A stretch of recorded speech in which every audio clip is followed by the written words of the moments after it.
소현세자 기록을 보면 온몸이 전부 검은 빛이었고 7구멍에서는 헌혈이 흘러나오는 거. 그리고 또 당시 아버지였던 인조에 의한 독살설 뭐 이런 게 있다 보니까 두 가지를 생각해 볼 수 있습니다. 왜 이런 생각을 제가 하냐면 제가 부검한 케이스 중에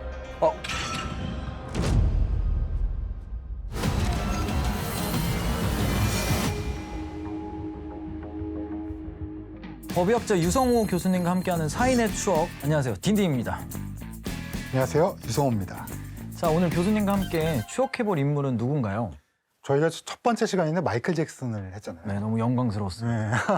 이제 조금 더 멀리 가보려고 합니다. 네. 조선 역사상 가장 죽음에 관련해서 화제의 인물. 눈치채셨나 봐요. 네네네네. 인조의 아들, 네. 효종의 형, 소현세자를 다뤄보도록 하겠습니다.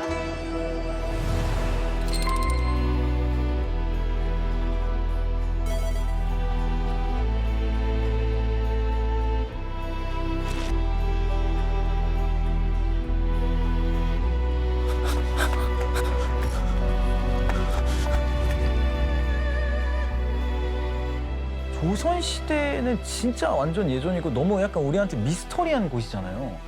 그래서 우리가 실록으로만 이런 이야기를 전해 듣는데 매번 빠지지 않고 등장하는 게 소현세자인 것 같아요. 왜냐면 8년여 만에 조선에 돌아왔는데 2개월 만에 돌연 사망을 하고, 그리고 또 당시 아버지였던 인조에 의한 독살설 뭐 이런 게 있다 보니까. 세자저와 청나라 사신이 도착했다 합니다.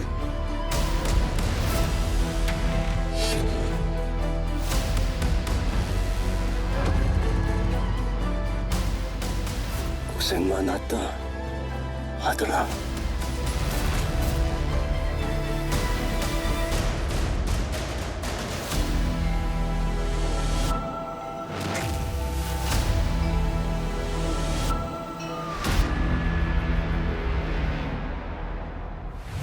올빼미라는 영화 혹시 보셨나요? 예, 류진래 씨 나온 거. 네, 그 인조 독살설을, 인조에 의한 독살설을 기반으로 했잖아요. 근데 이제 아내가 보고 인조가 죽였다 맞아요. 막 이렇게 해서 독살설을 역사의 정설처럼 그렇게 받아들이더라고요. 저도 영화 올빼미 봤는데 그냥 그게 팩트인 것처럼 사실 나와가지고. 이게 사실 소현세자가 독살을 당했냐 안 당했냐, 여기에 뭐 인조가 관계를 했느냐 안 했냐, 청나라는 또 어떤 관계를 했느냐, 뭐 이런 것들이 막 고려해봤을 때 굉장히 독살설이 거의 대중적으로 인기가 있는데요. 네. 근데 저는 역사 전문가가 아니잖아요. 그쵸. 그래서 현대 법의학자의 시선으로 봤을 때 당시 소현세자가 어떻게 이렇게 사망에 이르게 됐는지 그냥 자료에 냉철하게 그 질병, 의학에 관계된 것 같고 한번 추론해보자, 이런 생각을 해본 거죠. 그러면은 혹시 교수님의 오늘 의견을 듣고 만약에 소현세자 영화나 드라마가 새로 제작이 된다면 조금 다른 관점으로 생길 수 있는 가능성이 있을까요?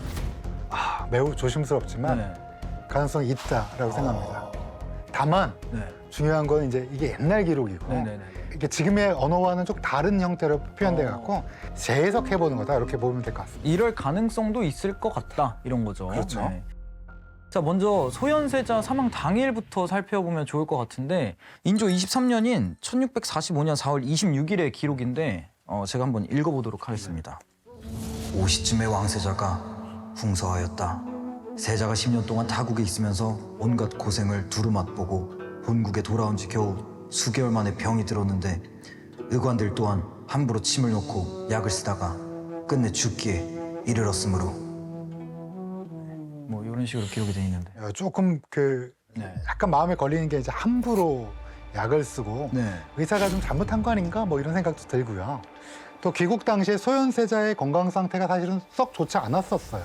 그랬을 것 같아요. 왜냐면 너무나도 먼 길이었으니까. 맞아요. 뭐 감기열 증상이 있었다고 하고요. 또 그래서 이제 의관인 이영익의 치료를 받기 시작했다고 합니다.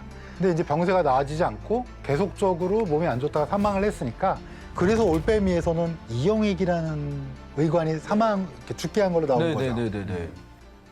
귀국 이후 감기, 열 등의 증세가 있었다고는 하지만 사실 이게 사망에 이를 정도의 병은 아니잖아요. 그러니까 인조실록을 보면 학질이라는 표현이 네네네. 이렇게 기록이 돼 있어요. 학질입니다. 그 비열을 내려야 하니 자네는 명주차를 짜서 건네주게. 이쪽에 있네. 학질이라는 걸로 이제 이영익이 침을 놓기 시작한 거거든요. 네네네네. 그거 한번 얘기를 한번 해볼게요. 저처럼 좀. 세자가 병이 났는데 어이박군이 들어가 진맥을 해보고는 학질로 진찰하였다. 약방이 다음 날 새벽에 이영익에게 명하며 침을 놓아서 학질의 열을 내리게 할 것을 청하니 상이 따랐다. 정확히 근데 학질이 뭐예요? 저는 고양이가 하악질한다 그래서 이게 약간 하악질. 정신 쪽으로 계속 이런 건 줄 알았거든요. 학을 뗐다란 말 들어보셨어요? 예예예. 너 참 너한테 학을 뗐다 뭐 이럴 때 여자친구들한테 많이 들어봤어요. 예. 이런 거 좋아하시는. 학질이라는 게 이제 그만큼 학을 뗐다라는 거, 야 그만큼 힘들었다. 뭐 이런 그런 거 뜻이구나. 학질이 이제 현대어로 보면 말라리아라는 뜻이에요. 그러니까 이제 말라리아, 근데 우리나라에 있는 건 3일열이라고 그래서 하루 열이 뜨고 하루 그 다음에 열이 좀 괜찮아졌다 또 열이 뜨고 뭐 이런 건데 조선시대만 하더라도 열이 왔다 갔다 하면 이게 뭐 원인이 무엇이든지 모두 다 학질로 불렀어요. 그러니까 진짜 말라리아일 수도 있고 네. 말라리아가 아니라 그냥 열이라는 게 떴다 이렇게 가라앉았다 이런 게 흔하게 보이는 거거든요. 긴 청나라에서 한양까지 오는 과정에서 뭔가 너무 힘들고 막 이래서 열이 났다라는 걸로 받아들인 게 오히려 좋은 거지. 이거 학질만으로는 사실 사망 원인이 되기는 좀 어려울 것 같아요. 그런데 이제 사람들이 인조에 의한 독살설을 의심하는 이유가 있다고 하는데 한나라의 세자가 사망을 했는데 정확한 사인을 일단 밝히지 않았고 비교적으로 빨리 마무리하려 했다라는 것 때문에 이제 의심을 굉장히 많이 사고 있는 거거든요. 기록을 보니까 당시 신하들이 인조에게 소현세자를 치료한 이영익의 죄를 물어야 한다라는 의견도 있었는데 제가 한번 읽어볼 텐데 편하게 읽어보겠습니다. 네. 별로였던 것 같아요. 아까 네. 그게. 왕세자의 징후가 하루아침에 갑자기 악화되어 끝내 이 지경에 이르렀으므로 모두 의원들의 진찰이 밟지 못했고 침 놓고 약 쓴 것이 적당함을 잃은 소치라고 여깁니다. 이영익을 잡아다 국문하여 죄를 정하도록 하소서. 근데 여기서 사실 이날 기록에서 제일 중요한 거는 신하들이 이영익의 죄를 묻자고 청했을 때 인조가 굳이 잡아다 국문할 거 없다라면서 신하들이 몇 번을 다시 요청했음에도 불구하고 더 추궁하지 않고 마무리를 했다는 게 사실 의심을 굉장히 많이 사고 있는 거거든요. 맞아요. 그리고 이제 역사적으로 보면 네. 소현세자와의 관계가 썩 좋지 않다는 맞아요, 얘기가 맞아요. 많이 있었잖아요. 소현세자가 청나라에서 돌아온 기념으로 이거 청나라에서 좀 인기 핫템이다. 그러면서 이제 벼루를 딱 드렸는데 그걸 받아든 인조가 그거를 소현세자한테 던졌다는 그런 일화가 있죠. 그것 때문에 알타가 죽은 것까지가 이제 썰의 완성이다 뭐 이런 이야기가 있는데 그렇죠. 이게 뭐 정설은 아닌데 그런 썰이 있죠. 그게 근데 실제로 벼루를 머리에 맞았다면 그 사건이 사망에 영향을 끼칠 가능성이 있나요? 맞았다. 그러면 일단 맞으면 머리에 충격이 있겠죠. 좀 오래된 뇌출혈이 뇌를 눌러서 사망할 수도 있을 수도 있어요. 저는 사실 믿기진 않아요. 뭐 인조가 좋은 임금이 아니라는 것도 있지만 그냥 화나서 던졌는데 이게 또 머리에 맞아서 인조도 되게 뻘쭘한 약간 그러지 않았을까. 자, 여기서 중요한 건 이런 야사가 있을 만큼 인조가 조선으로 돌아온 아들 소현세자를 냉대했다는 게 아닐까 싶은데 그래서 당시 상황을 좀 찾아보니까 소현세자가 돌아오기 전부터 청나라에서 이제 인조 대신 소현세자를 왕위에 앉히려 한다는 소문이 이제 돌았고 병자호를 한 이후 신하들에게도 신뢰를 잃은 상황이어서 인조가 왕위를 두고 이제 소현세자를 경계를 했을 거다. 이런 게 조금 있죠. 예. 그런 여러 가지 상황 때문에 뭐 저는 이과니까 문과적 입장에서 소현세자의 죽음 뒤에 아버지 인조가 있을 것이다. 이렇게 의심한 것 같습니다. 소현세자의 독살설은 언제부터 나왔는지 혹시 알고 계시나요? 근데 저도 그래서 찾아봤는데 놀라운 게 그 소현세자가 사망 당시에 이미 나와 있었는데 그때 당시부터. 근데 인조실록에 떡하니 마치 약물에 중독되어 죽은 사람과 같았다라고 이렇게 기록이 돼 있고 심지어 실록에서 독살설을 대놓고 의심하는 거는 굉장히 이례적이라고 하니까 이게 더 의심스러울 수밖에 없지 않나. 그러니까 이게 정사해라고 의심한 이유가 이렇습니다. 온몸이 전부 검은빛이었고 이목구비의 7구멍에서는 네. 모두 선혈이 흘러나오므로 마치 약물에 중독되어 죽은 사람과 같았다. 그러니까 이게 올빼미에서 이제 표현한 소현세자가 사망 당시 모습이 딱 이거였어요. 그래서 막 이렇게 피, 눈, 코, 입, 귀에서 막 피가 전부 막 흐르면서 사망을 했는데 근데 법의학자로 볼 때 독살의 흔적으로 이게 볼 수 있는 건지가 일단 궁금하고 제 개인적인 궁금증으로는 침으로 이렇게 독살을 하면은 피가 이렇게 어쨌든 이렇게 나오는 게 말이 되나? 이게 이제 침으로 만약에 독이 돼갖고 피가 이렇게 나오려면 네. 혈액독이어야 돼요. 마치 이제 뱀 같은 거 네네네네. 물리면 네. 혈액독이 생기는데 네. 그래도 눈, 코, 입에서 피가 나오진 않아요. 아, 그러면 코와 입에서 왜 피가 나올까? 우리가 궁금하죠. 네. 근데 저는 많이 봐요. 진짜요? 네. 아, 코랑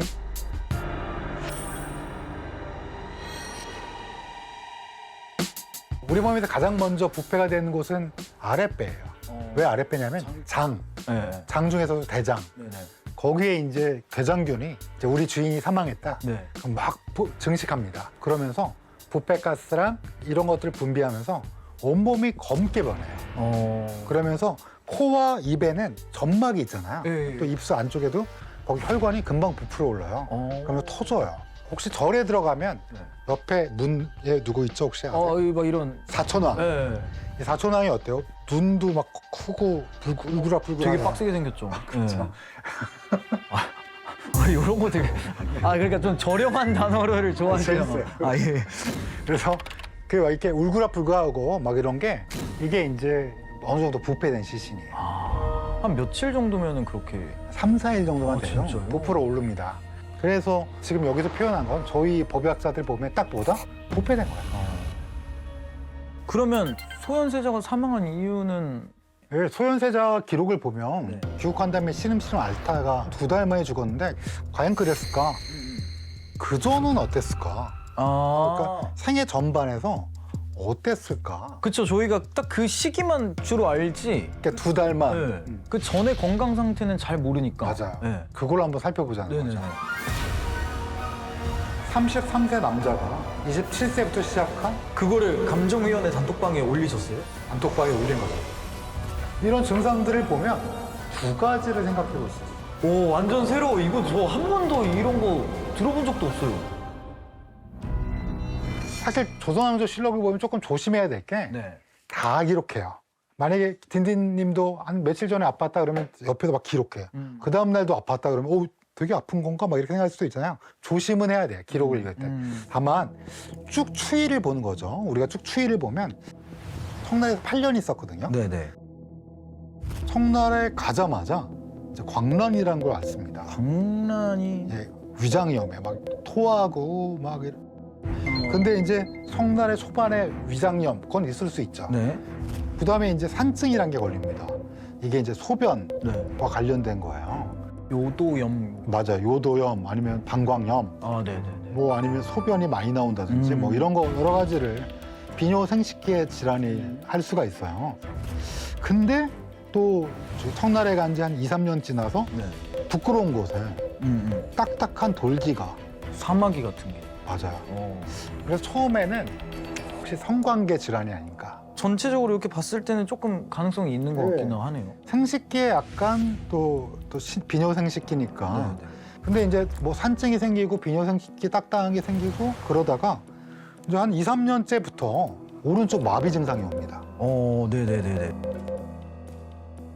이때가 한 28, 9? 그러네요. 지금 나이 네, 봤을 때. 28, 9에 마비라고 완전히 우리가 뭐 중풍처럼 완전 마비가 된 것 같지는 않고요. 그럼 불편함이 있는 거 한쪽이. 그러다가 이제 또 한 해가 지나면 폐병, 그러니까 막 기침, 천식이 많아요. 그다음에 눈이 끊임없이 눈에 대한 통증이 있다가 네. 그러다가 이제 귀국하기 한 3년 전부터는 네. 지속적으로 나오는 게 뭐예요? 목이 마르요. 갈증을 계속. 갈증이 계속 물을 되게 많이 마셔요. 이런 것들이 오랫동안 쭉 계속 아파온 증상들이 많은 거죠. 그러다가 완전 귀국하고 어떻게 되냐? 기침 나고 목이 계속 마르고 이런 증상에다가 이제 마지막에 사망하기 전에는 어떻게 되냐? 밥 먹으면 사실은 거의 혼절할 정도로 혈당 피크라고 혹시 들어보셨어요? 네네네네네. 혈당치가 팍 넘어갑니다. 네, 그러면 우리 보통은 졸리잖아요. 네. 그리고 꾸벅꾸벅 졸고 이걸 넘어서 네. 혼절할 지경이에요. 쭉 이 기록을 쭉 보면 밥 먹고 나서 힘들다는 게 너무 많아요. 그래서 불과 이 혼곤증이 나오기 한 10일, 15일 만에 사망해요. 그래요? 거의 뭐 예. 근데 궁금한 게 우리 학교 다닐 때도 점심시간만 지나면 너무 졸리잖아요. 그거는 사실 아니죠? 한 반에 몇 명이었어요? 저희가 32명 정도? 네. CO2 나르코시스라는 게 있습니다. CO2 나르코시스라는 게 있습니다. CO2가 많아지면 일반적으로 좀 졸립니다. 많은 사람이 몰려 있는 곳에 있으면 졸리는 건 당연사예요. 그리고 전날에 혹시 재밌게 지내지 않으셨어요? 그쵸? 그렇죠. 엄마 저기 학원 갈게요 그러고 맞아요. 왔다 갔다 하면서 독서실 재밌게 간다 그러고 놀고. 놀고 네. CO2 나르코시스 플러스 이제 피로 많이 드셨을 거 아니에요. 또 맛있게. 예. 그렇죠. 그러니까 이런 증상들을 보면 인조에 의한 독살사보다는 두 가지를 생각해 볼 수 있어요. 어떤 걸 생각해 볼 수 있냐?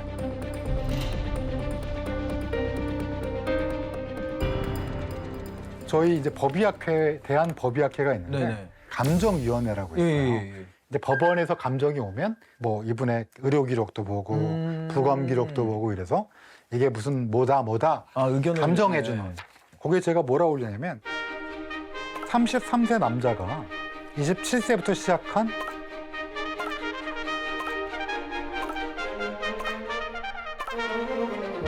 이러다가 33세에 사망했다. 그거를 감정위원회 단톡방에 올리셨어요? 단톡방에 올린 거죠. 소현세자인 거를 공개하지 않고 올리신 거죠? 그렇죠. 그러니까 그냥 뭐 그러니까 챗 GPT처럼 쓰신 거네요, 거기를. 네, 그 똑똑하신 분들을. 그랬더니 이제 막 고민하기 시작하는 거야. 야, 이것도 되게 어렵다. 막 이렇게 얘기를 하고 또 어떤 분은 이제 다발성 경화증 아니냐. 다발성 경화증이라는 거는 간단하게 말하면 신경계 질환인데 근데 그건 바로 아웃. 왜냐하면 이 남자는 애를 많이 낳았다. 다발성 경화증은 불임이거든요. 오케이. 근데 넌 아웃 하고 이제 좋다. 컴온. 그랬더니 이제 아니나 다를까 이제 성균관대 교수님이 법의학 교수님이 쇼그렌 아닐까요? 뭐 이런. 쇼그렌 증후군 처음 들어보셨죠? 그쵸. 제일- 휴그랜튼 들어봤는데. 쇼그렌. 뭐 아주 많이 걸리는 질환 아닌데 이게 자가 면역성 질환이에요. 내 몸의 세포를 내 몸이 아니라고 생각하고 항체를 만들어내서 파괴하는 거예요. 근데 쇼그렌은 그중에 특히 침샘, 네. 땀샘, 뭐 이런 것들. 그래서 입이 늘 마르고요. 네. 뭐 눈병도 일으키고요. 폐병도 생기고 방광염도 일으켜요. 완전 그냥 탁 떨어지는데요? 맞아요. 네. 근데 이렇게 보면 딱 맞잖아요. 네네. 근데 이제 문제가 여자면 쇼그렌인데 남자니까 쇼그렌 진단 붙이기가 어렵겠다. 왜요?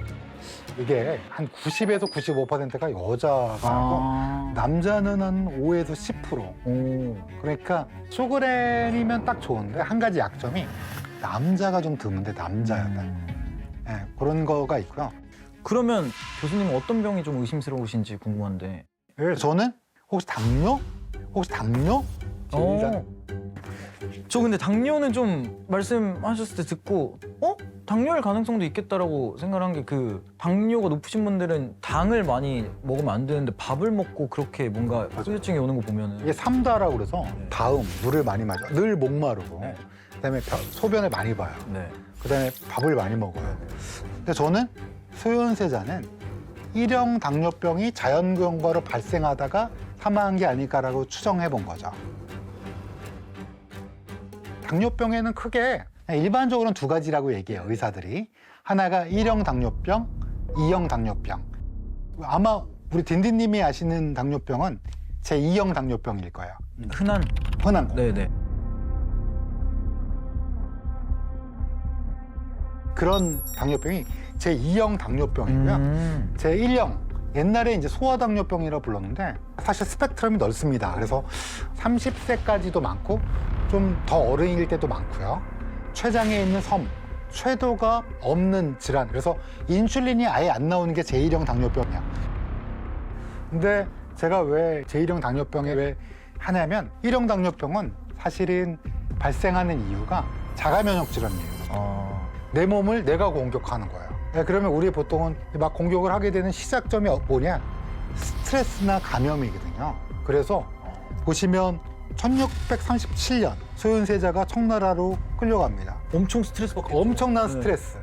근데 이제 문제가 1640년 청나라에 간 지 한 3년이 지났을 때부터 네.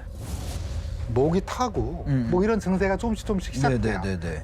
이런 게 이제 당이 고혈당 증세가 조금씩 시작된 게 아닐까. 그다음에 계속 면역력이 떨어지죠. 아무래도 그러다 보니까 잔병 치레를 하면서 결정적으로 완전 귀국해서 네. 식후 흥곤증이 점점 엄청나게 심해져요. 오. 그러면 아마 이때쯤 되면 혈당이 조절이 안 되는 당뇨병성 케톤산증으로 들어간 게 아닌가. 제가 나름 그래도 오늘 오기 전에 소현세자 이 죽음 이런 거에 관해서 많이 찾아보고 왔다고 생각을 했는데 이거는 사실 소현세자가 당뇨 그것도 이제 1형 당뇨일 거라고는 사실 들어본 적도 없고 조금도 생각을 못 했거든요.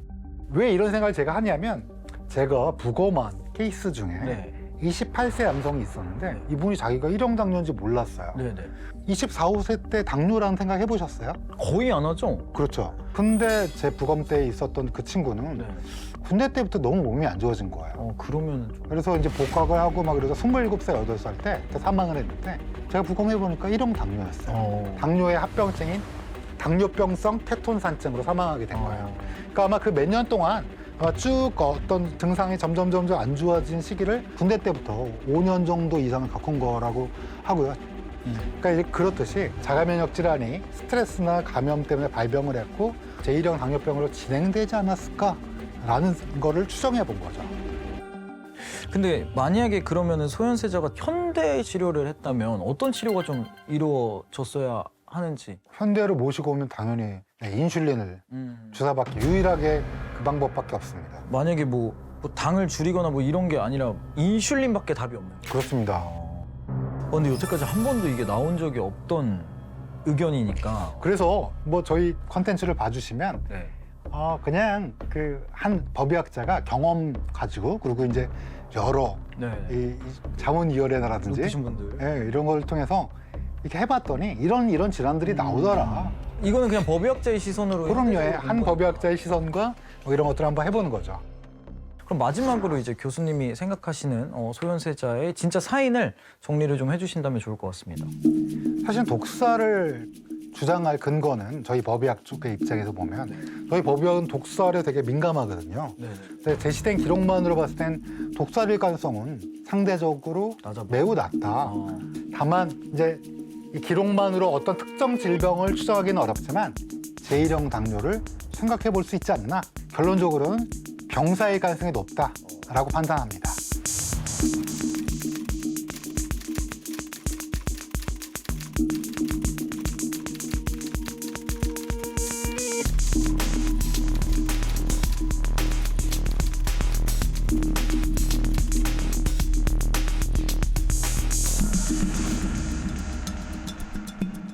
법의학자가 아니라 그냥 이렇게 역사로만 들었을 때는 전혀 상상할 수 없는 이야기를 또 오늘 교수님을 통해서 들은 것 같아가지고 한번 이런 주제로도 생각을 좀 해봐야 하지 않을까라는 생각이 듭니다. 자, 오늘 사인의 추억은 여기까지입니다. 저희는 다음 주에 찾아뵙겠습니다. 감사합니다.